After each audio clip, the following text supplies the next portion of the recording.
नमस्कार आदाब, न्यू विदर्भ स्वदेशी न्यूजमध्ये आपले सर्वांचे स्वागत। खामगाव प्रतिनिधी अल्तमश खान यांची रिपोर्ट। वाहनाच्या धडकेत मृत्युमुखी पडलेल्या 2 गायींवर भावपूर्ण अंत्यसंस्कार। गौसेवक आणि पोलीस प्रशासनाचे संवेदनशील पाऊल।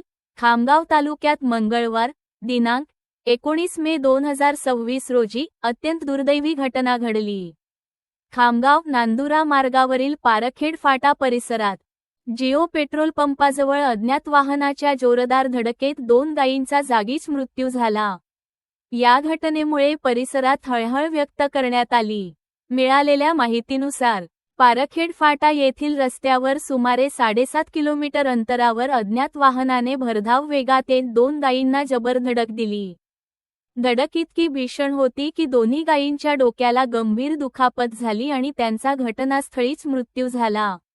एका गायीचे शेपूट देखील तुटल्याचे निदर्शनास आले। अपघातानंतर संबंधित वाहनचालक घटनास्थळावरून पसार झाल्याची माहिती समोर आली आहे।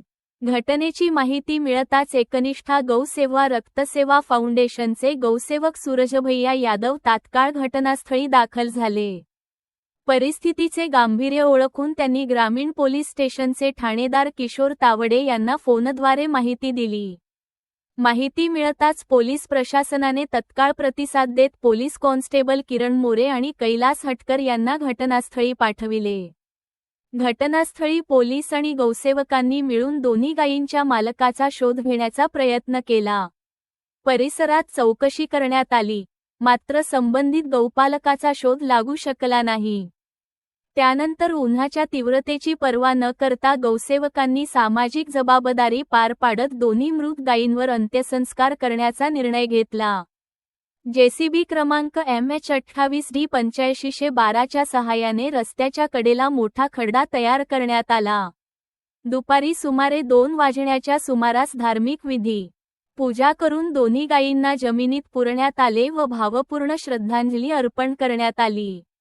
या कार्यात सूरजभैया यादव यांच्यासह पृथ्वीराज सियाराम, किशोर कटकवाल, विशाल देशमुख, नाना चिखले, ज्ञानेश्वर वाघ, आशिष काटकर, अनिल भोपळे, अजय कडुकार तसेच पोलीस कर्मचाऱ्यांनी सहभाग घेतला। या प्रसंगी उपस्थित नागरिकांनी अज्ञात वाहनचालकाचा शोध घेऊन त्याच्यावर कारवाई करण्याची मागणी केली। तसेच रस्त्यांवर भटक्या जनावरांच्या सुरक्षेसाठी आणि वाहनचालकांनी वेगमर्यादेचे पालन करण्यासाठी प्रशासनाने अधिक प्रभावी उपाययोजना कराव्यात, अशी अपेक्षा व्यक्त करण्यात आली। ही माहिती एकनिष्ठा गौसेवा रक्तसेवा फाउंडेशनचे अजय कडुकार यांनी प्रसिद्धीपत्रकाद्वारे दिली।